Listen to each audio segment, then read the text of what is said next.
মুমিনদের পারস্পরিক আচরণ,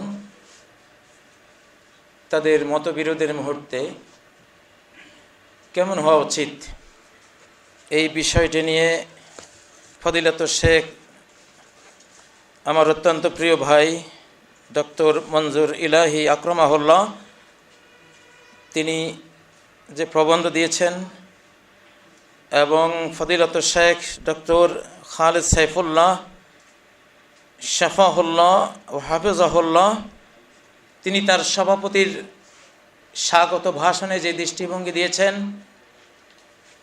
এবং এই পর্যন্ত ওলামা কেরাম, এই উম্মতের দরদি দুআত ইলাল্লাহ, তারা যে বক্তব্যগুলো দিয়েছেন তার সাথে আমি যতটা হক রয়েছে, সত্য রয়েছে, ততটাই একমত। আল্লাহ তাবারাকা ওয়া তাআলা আমাদেরকে সত্যের সাথে একমত হওয়ার তৌফিক দান করুন।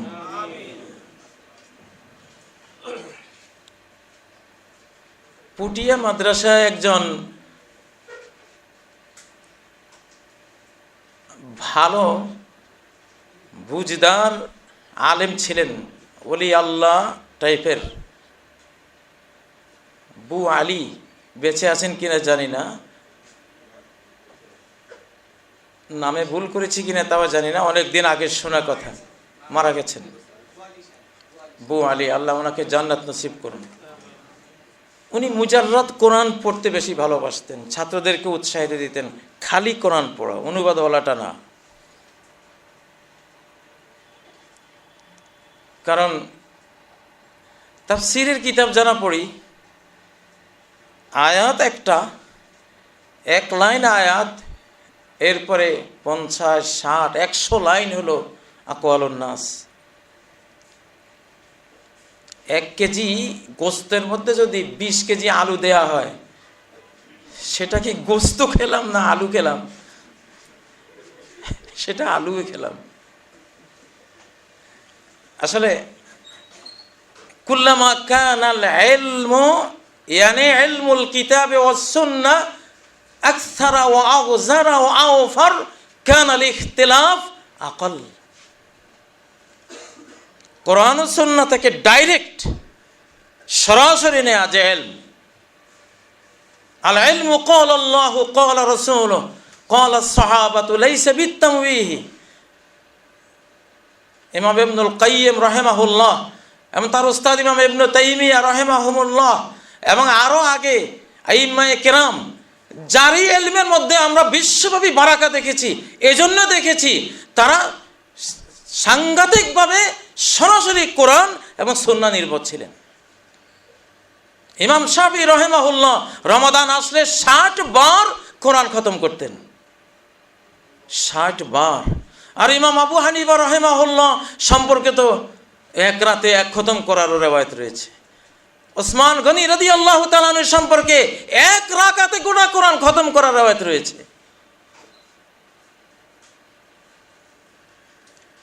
তো বু আলী রাহিমাহুল্লাহর কথা মনে পড়লো যে ওলামারা আলু বেশি খাই, এই জন্য ইখতিলাফ বেশি। আমার মধ্যে ইখতিলাফ নাই বললেই চলে, আমাকেই অনেকে ইখতিলাফ করে, আমি কোনো ইখতিলাফ করি না। কোনোদিন ফেসবুক ঘাটিও না, ফেসবুক বুঝিও না, কে আমারে কি কইলো আমি চিন্তা করি এই লোকের এই বিরোধী কথাটা যতক্ষণ শুনবো ততক্ষণ একটা হাদিস যদি পড়ি মুখস্থ করি তো একটা ভালো হইলো। আপনারা বিশ্বাস করবেন, বয়স হয়েছে তো আমার, আমি কোনো মদিনা ভার্সিটিতেও যাই নাই, মক্কায়ও যাই না, কোথাও যাই নাই, টুটা ফাটা বহু বছর আগে সিদ্ধান্ত নিয়েছি ডাইরেক্ট ক্বালা আল্লাহ ক্বালা রাসূল, বাস এই দুটোর উপরে থাকবো। মা ফাহমিস সাহাবাতিল কিরাম, মা ফাহমিস সালাফিস সালেহ, সাহাবায়ে কেরাম সালফে সালিহিনের বুঝ নিয়া দুটার উপরে জীবনকে তারকিজ করব, দেখি কি হয়। আসলে এটাই করেছি, যে আমার মধ্যে একতলা বলতেই নাই, যে যা কয় যতক্ষণ দেখি হক আমার কাছে মনে হয় আছি তার পক্ষে। কোনো ইউটিউবে কোনো মিডিয়ায় এত হাজার বক্তব্য দিয়েছি, কারো নাম নেই, আমার মনে হয় না কোনো দিন একটা উক্তি করেছি।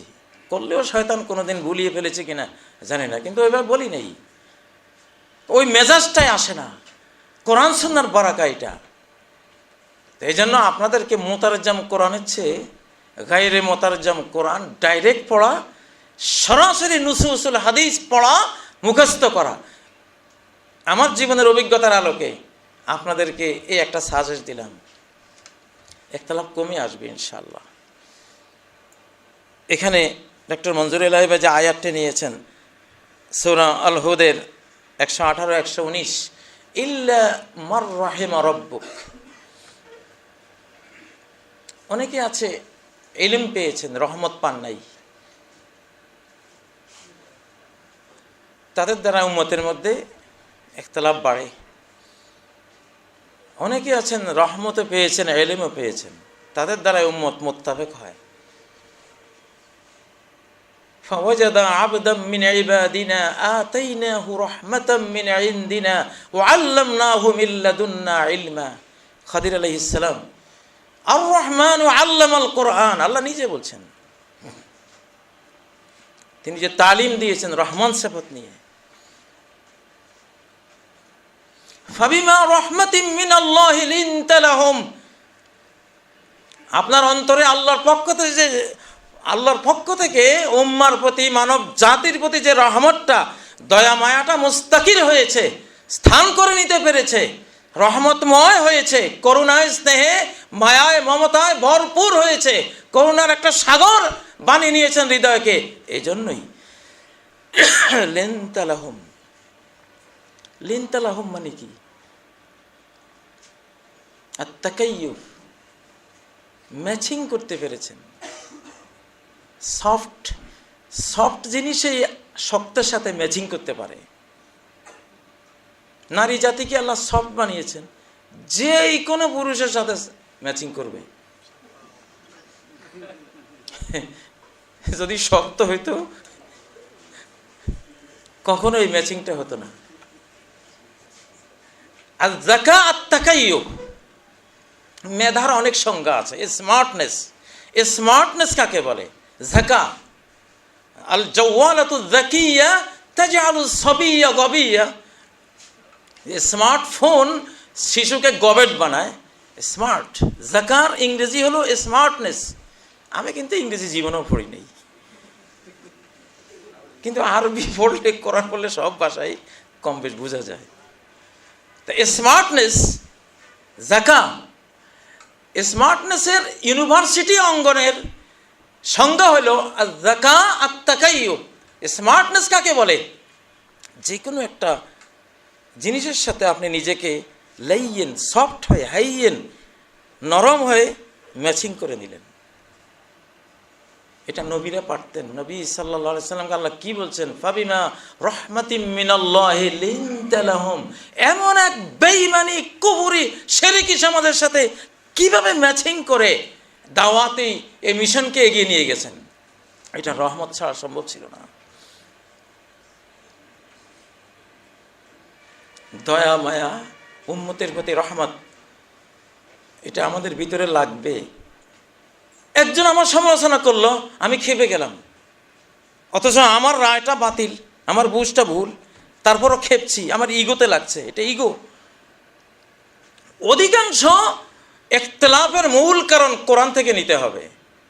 সূরা আলে ইমরানের 19 নম্বর আয়াতে আমি পড়েছি, ওয়ামা তাফাররাকাল্লাযীনা উতুল কিতাব ইল্লা মিন বা'দি মা জাআহুমুল ইলমু। এরা ইহুদি খ্রিস্টানরা ইখতিলাফ করেছে, আমরাও আহলুল কিতাব প্রাপ্ত হয়ে আমরা ইখতিলাফ করছি। মূল কারণটা কি? হাজার কারণ আছে, হাজার কারণের মধ্যে একটা আছে মাদার কারণ। মাদারে বুথা, বুতে নফসে সমাজ। সমস্ত মূর্তি পৃথিবীতে কে বানাইছে? সমস্ত মূর্তির মাদার হলো, মা হলো নফস নামক একটা মূর্তি মানুষের ভিতরে থাকে, এইটাই ওগুলি বানায়। বাগিয়াম বাইনাহুম, ইগোতে লাগছে, আমার সম্মানহানি হয়েছে।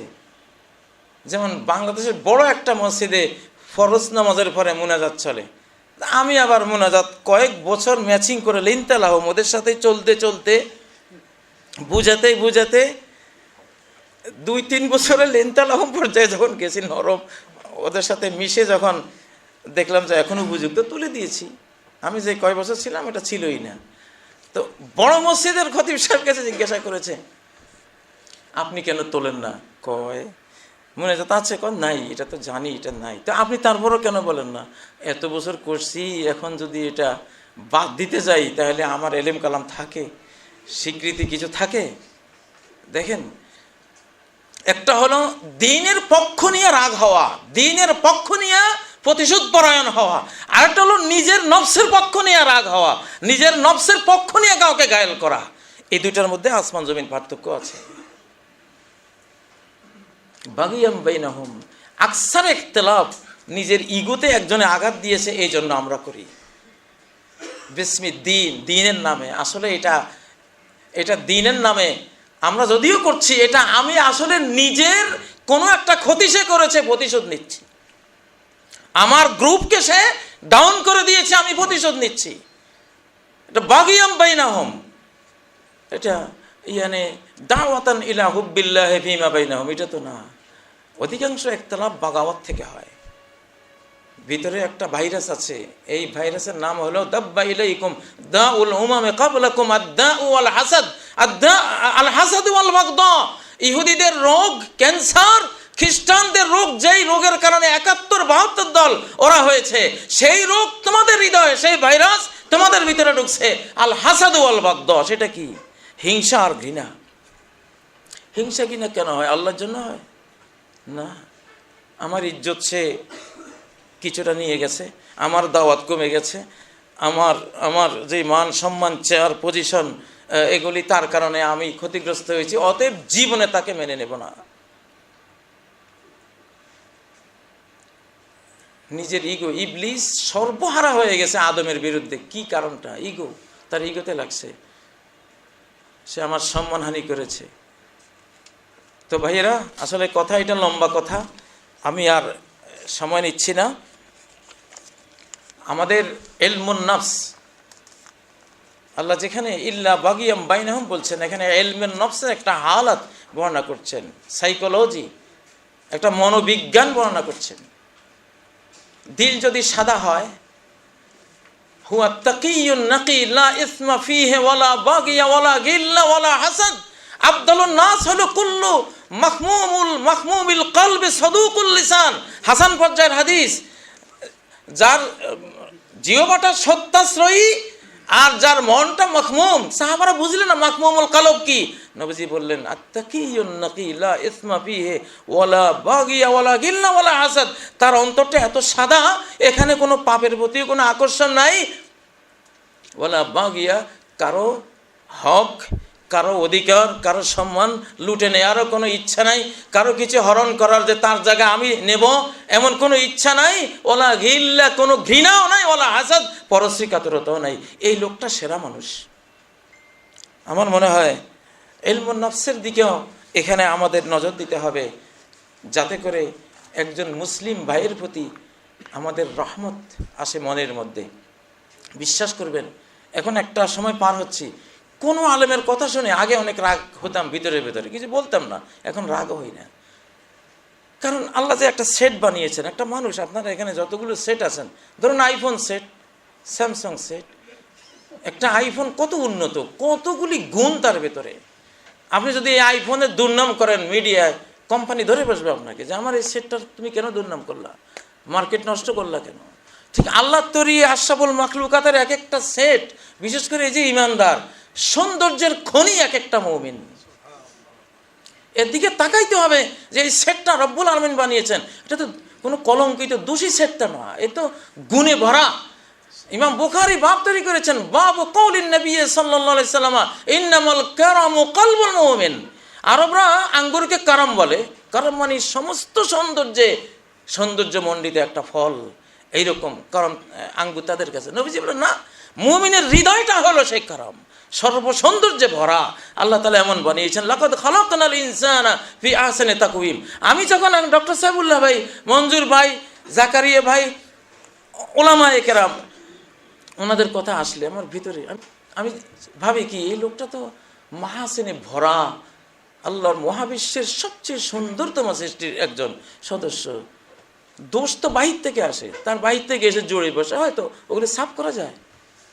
যখনই এই দৃষ্টিভঙ্গি পাল্টাইছি, এখন আর বাংলার কোনো আলেমের কথাই আমার কাছে আমাকে আঘাত করে না, বরং দয়ার দৃষ্টি আসে যে আচ্ছা ঠিক আছে, ওনার সাথে বসলে হয়তো এইটাতে একটু ভুল হতে পারে, ওনার বা আমার ঠিক হয়ে যাবে ইনশাআল্লাহ।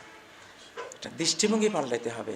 আল্লাহর সুন্দরতম সৃষ্টির দিকে সুন্দরতম নজর দিয়ে যারা তাকায়, এরা ইনশাআল্লাহ এরা আফদালুন নাস। আর না হলে ওয়াইলুল্লি কুল্লি হুমাজাতিল লুমাজা। দেখুন আল্লাহর সেটের দুর্নাম যে করে, আল্লাহ কিভাবে তাকে ঘায়েল করলেন, যে আমি মানুষ কি কলঙ্কিত বানিয়েছি, তুমি কেন তাকে দোষারোপ করো, গীবত করো।